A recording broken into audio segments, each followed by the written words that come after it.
Never confuse education with intelligence. You can have a PhD and still be an idiot, stated Richard Feynman. What are some real-life examples of this? I work in mental health and have known so many healthcare professionals with advanced degrees who I wouldn't trust to take care of a goldfish and can't believe counsel people on a regular basis. Heard about a mechanical engineer who is a flat earther. So yeah, him. Or any engineer, physicist, or astronomer that believes in that. The fact that a single one can get their degree and then turn around years later and believe in something fundamentally incompatible with the basic physics required to make sense of their degree is baffling. In my old university in Germany in the early 2000s, the university was old, really old. And when I started they just began modernizing the lecture halls etc. The German department got a new, fancy, state-of-the-art lecture hall with any kind of technology you could wish for. The professors got extensive training on how to use it. There were some of them who after 3 months still didn't know how to switch on the lights. Don't even talk about the microphone or how to open and close the blinds on the skylight. They didn't originally plan on having an overhead projector there. But after a few weeks they relented and provided one because the professors didn't know any other way. In their defense, the other lecture halls were so old that they still had the hole for the ink well in the tables. Nobel disease. There are a ton of laureates that go conspiratorial batshit later in life. Help some mates move house. One was a uni student doing a double degree in computer science and something else very challenging. While we were packing boxes he asked if he could borrow a saw. When I asked why, it was so he could shorten the legs on the dining table so it would fit out the door. The look on his face when I grabbed one of the legs and started unscrewing it was priceless. As was the look when I asked him how he thought they got it in the room in the first place. I think people have a hard time grasping this.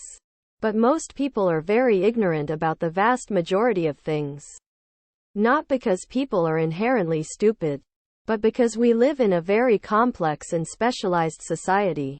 You can take the dumbest plumber in my country and I bet he is still more knowledgeable about plumbing than 90% of people, because he has experience and knowledge in that specific field. While on the contrary a PhD in whatever super-specific science is that super-specific and even a well-educated person would be a complete idiot compared to them when it comes to the specifics. What is the grossest hygiene issue you overlooked in an ex? You know what's funny? Before I read this thread, I thought my standards were low. My tooth keeps chipping and growing back. Dog, that's tartar grimace. I don't like to brush my teeth BC it makes my gums bleed, as in therefore it's not good for him. How's this? Happened with my high school girlfriend. At 17. Bottom drawer of the bathroom filled to the brim with used tampons. And when I discovered this and asked why the bin or even just a sealable bag wasn't an appropriate option, she sheepishly said she liked the smell of them. I tapped out. I dated this guy who had a really crusty gross belly button. He was otherwise clean. He'd come and visit me with his dog. The dog was very old and stinky. There was always a yeasty stinky stink left over when the guy and the dog left. I thought it was the dog. Until one time, he came without the dog and I realized the stink was coming from him.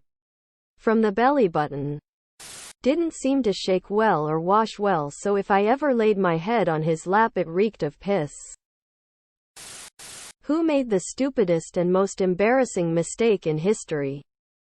During the Spanish-American War, the U.S. decided to take Guam, so they showed up with a bunch of gunships and fired a warning shot to say, "This is your last chance to surrender peacefully." There was no response. Then, a small Spanish ship started rowing up to the American fleet, and when they got there, a representative said, "Hi. Welcome to Guam. We saw that you fired your guns to salute us and we would have saluted you back, but unfortunately, we ran out of gunpowder and nobody has been by to restock us. Nobody told Guam that the US and Spain were at war. When the Americans informed the representative that they were at war and were there to conquer this island, they asked again if Guam would like to surrender. The representative, having already given away that they had no gunpowder, agreed to surrender. Hagalocus. He was an actor performing the play Orestes by the famous playwright Euripides. In the dramatic climax, the king he was playing lay dying and is supposed to say, "After the storm I see again a calm sea," as he expires. He mispronounced the word Galen as Galen, changing the line to, "After the storm I see again a weasel." This embarrassing mistake happened in 408 BC.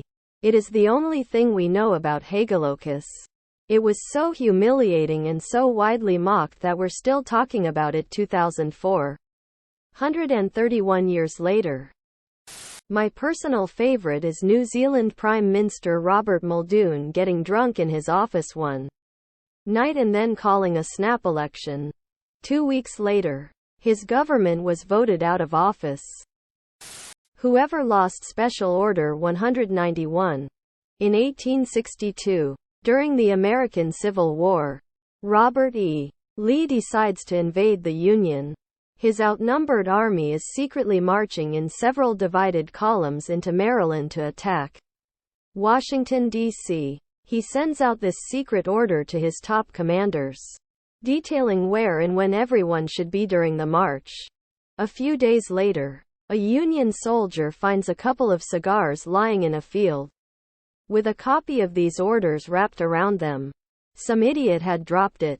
The item gets passed up the chain of command to Union Gen. McClellan himself, who proudly proclaims, "Here is a paper with which, if I cannot whip Bobby Lee, I will be willing to go home." Quote, McClellan does next to nothing until the Battle of Antietam, where he and his 75,000 men do not whip Lee and his 38,000. In fact, a third of them receive no orders from McClellan at all. The battle ends in a draw and Lee escapes back to the South. McClellan does go home, though, because Lincoln fires him. The guys that accidentally brought down the Berlin Wall by declaring at a press conference that the right of freedom to travel was effective immediately, which was not at all what the GDR's political party had wanted, which led to thousands of people rushing to and overwhelming the borders and in the end to the reunification of Germany. It was a small mistake but with a great outcome. Robert A. Keogh killed millions and reduced the average IQ by nearly 3/4. Wrongly proclaiming lead safe to use in paints, cars, etc. What's a random fact about yourself that always surprises people when they learn it?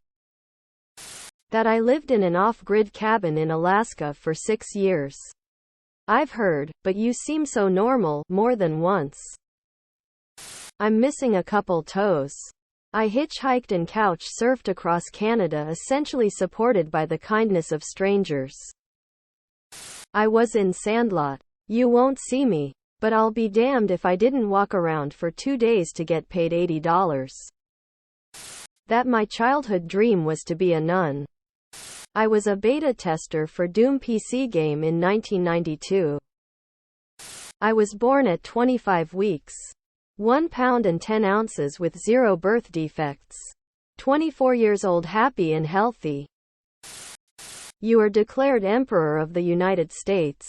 What's your first executive order? All Tupperware must be standardized.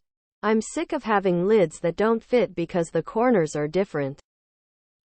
No doorbell sounds allowed in commercials. Fix the gap in all bathroom stalls. I'd move Hawaii and Alaska closer so they wouldn't feel so lonely. Get the IRS to tell people how much they owe and get rid of corporation-backed politicians. Dissolve the Senate, declare the First Galactic Empire. Subscribe, my brothers.